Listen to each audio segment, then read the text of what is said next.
Ever wonder how Mexican politics got so, well, complicated? Oh, it's a story for the history books, that's for sure. Yeah. And we're diving deep into it today using Ramon Alberto Garza Garcia's Dynasties, Two Families, One Nation as our guide. We'll unpack how families, politics, and big events all connect. It's more intertwined than you might think. Right. Okay, so where do we even begin with a story this big? Well, we have to start at the beginning, with the Catholic Church right after Mexico gains independence. The church and the government. Let's just say they had a very interesting relationship at that time. A bit of a power struggle right from the start. You could say that. The church wielded serious influence back then, both in politics and in the economy. It wasn't just about religion. They were major players shaping the nation. Wow, talk about a powerful institution. So how did that impact, the average person? Well, imagine a time when the church wasn't just a religious authority, but a dominant force in everyday life. That level of influence inevitably shaped the nation's trajectory, for better or worse. It's hard to even imagine that today. So they had all this power and wealth. Someone had to challenge that, right? And someone did. This is where Benito Juarez comes in, a name every student of Mexican history knows. He was all about separating church and state, a radical idea at the time. Yeah, that's a big deal. So he just, snapped his fingers and it happened? If only it were that easy. He sparked a whole movement, the reform movement. It chipped away at the church's power, but it also led to some serious unrest. Ah, so it wasn't just about laws on paper. Real people were fighting for these changes. Exactly. And all of this was happening during a very tumultuous time for Mexico. The 19th century was full of internal struggles and threats from outside forces. Like what kind of threats? Well, think about the French intervention. That was a wake-up call, showing just how vulnerable Mexico was to foreign powers. I bet that made people nervous. If you're feeling vulnerable, you want someone strong to protect you, right? That's a natural reaction. And that's where Porfirio Diaz comes into the picture, the military leader who promised stability in a time of chaos. So the dominant church is out, and the strong military leader is in.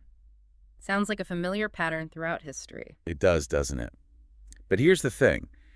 This shift from church to military, it set the stage for a whole new set of power dynamics in Mexico. And those dynamics are still playing out today, which is what makes this whole conversation so fascinating. Absolutely. The echoes of the past reverberate through the present. So we've got the church, then the military. Feels like we're setting the stage for a Game of Thrones situation here. Were there actual dynasties vying for power in Mexico? Oh, absolutely. And that's where things get really interesting. Because we're about to meet the Echeverias, a family that understood power and how to hold on to it. Okay, family drama plus political intrigue, I am here for it. Who are these Echeverias, and why should we remember them? Well, it all starts with Luis Echeverria. Ambitious guy, worked his way up to secretary, had his eyes on the presidency. Classic political climber, sounds like. So how'd he go from secretary to, El Presidente? He had help, let's say that. He and his associate, Fernando Gutierrez Barrios, they were master strategists. Some might even say they bent the rules a bit. Oh, bent the rules, you say? I love a good political scandal. Spill the tea. What did they do? There's speculation, of course. But it said they pulled strings to get Diaz Ordaz in as president first, just to clear the path for Echeverria to take over later. Now that is sneaky. Talk about playing the long game.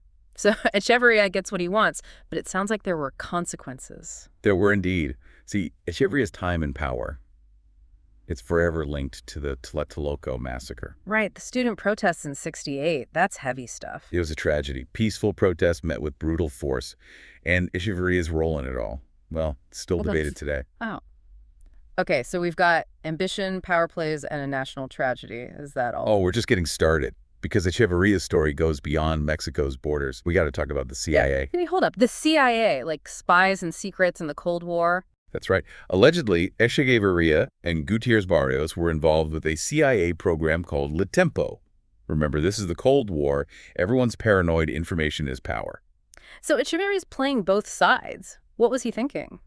It seems he saw an opportunity. The U.S. wanted intel on Mexico, and Echeverria was happy to provide it. Or at least his version of it. That's bold. Talk about controlling the narrative. And speaking of control, didn't Echeverria also try to rein in the media? Oh, he knew the power of a good news story, or a bad one for that matter. He tried to control the press, went so far as to maybe even try to take over a whole newspaper chain, even controlled the paper supply for a bit. Wow. If you can't print the news, you can't report it. Smart, but also kind of ruthless. So what happened? Did anyone stand up to him? There was one man, Eugenio Garza Sada, businessman, very vocal critic of Echeverria's media grab, and tragically, he was assassinated. Oh, wow. That sent a message, for sure. You don't mess with the people in charge. It created a climate of fear, especially among the business elite. Challenging the government suddenly became a whole lot riskier. It's amazing how one event can shift the balance of power so dramatically. So, Echeverria, this guy's a master manipulator. He's got his hands in everything. What happens next in this power struggle? Who fills the void when a figure like that finally exits the stage? Well, that's where things take an interesting turn. Because it's not another strong man who steps up. It's a new approach, a new way of thinking about power and progress. So we've got this legacy of, well, let's be honest, some pretty intense power struggles in Mexico, and then along comes this new approach. It's a lot to process. It really is. Because it's not just a change in leadership, it's a change in mindset. People were starting to question the old ways of doing things. And who's driving this change? Is it coming from the people or from within the government itself? In the time, it's coming from the top down, with President Jose Lopez Portillo. And he's got a new strategy to make nice with the business sector. Okay, that's a different approach. What made him think that was a good idea? Well, after the whole Garza Sada incident, the relationship between the government and big business, it was tense, to say the least. Lopez Portillo, he wanted to mend those fences. So less stick, more carrot. Exactly. He created this thing called the Alliance for Production. Basically, a peace treaty between the government and the business world. I mean, it makes sense. When the economy's doing well, everyone benefits, right? Right. And luckily for Lopez Portillo, the timing was perfect. Because this is when Mexico hit the oil boom. Oh, yeah, the oil boom. For a while there, it felt like Mexico was on top of the world. There was a real sense of optimism, of potential, but of course, what goes up? Must come down. And I'm guessing the oil boom wasn't all sunshine and roses. It made Mexico a major player on the global stage, sure, but it also made them vulnerable. When oil prices eventually dropped, well, let's just say Mexico learned the hard way that relying too much on one industry can backfire. It's a classic boom and bust story. But amidst all of this, there's another shift happening, right? Tell me about the technocrats. Ah, yes. The rise of the technocrats. This is where things get really interesting, because we're not talking about your typical politicians. Yeah. These are the guys with the spreadsheets, the data, the MBAs. So less about charisma, more about, like, efficiency? Exactly. They were all about modernizing the system, making it more streamlined, and they loved good market-oriented reform. And the poster child for this new breed of leader was Carlos Salinas de Gortari. Right, old Salinas. Now, there was a technocrat through and through. He pushed through some major changes. Joining GA, for one. You know, that led to the World Trade Organization we know today. Pre-trade, open markets, the whole nine yards. So he's shaking things up. But didn't he also privatize a bunch of state-run companies? He did. Very controversial at the time. Unions were not happy. But Salinas, he was all about bringing in foreign investment, making Mexico more attractive to, well, capitalists. So he was a bit of a disruptor. I can see why he was both admired and feared. Oh, definitely.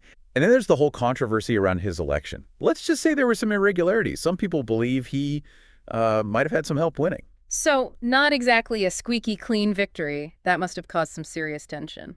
It did.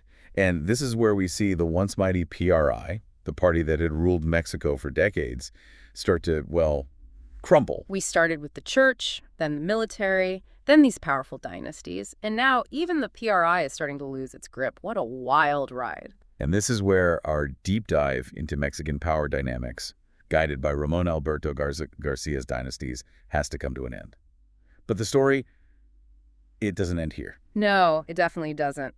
This has been a crash course in Mexican political history, and it's left me wanting to know more. If you're as fascinated by this story as I am, you really should check out Dynasties for yourself. It's a fascinating look at how power has been wielded, challenged, and transformed in Mexico. Until next time, keep asking those questions and keep exploring the intricate world of power dynamics wherever they may lead you.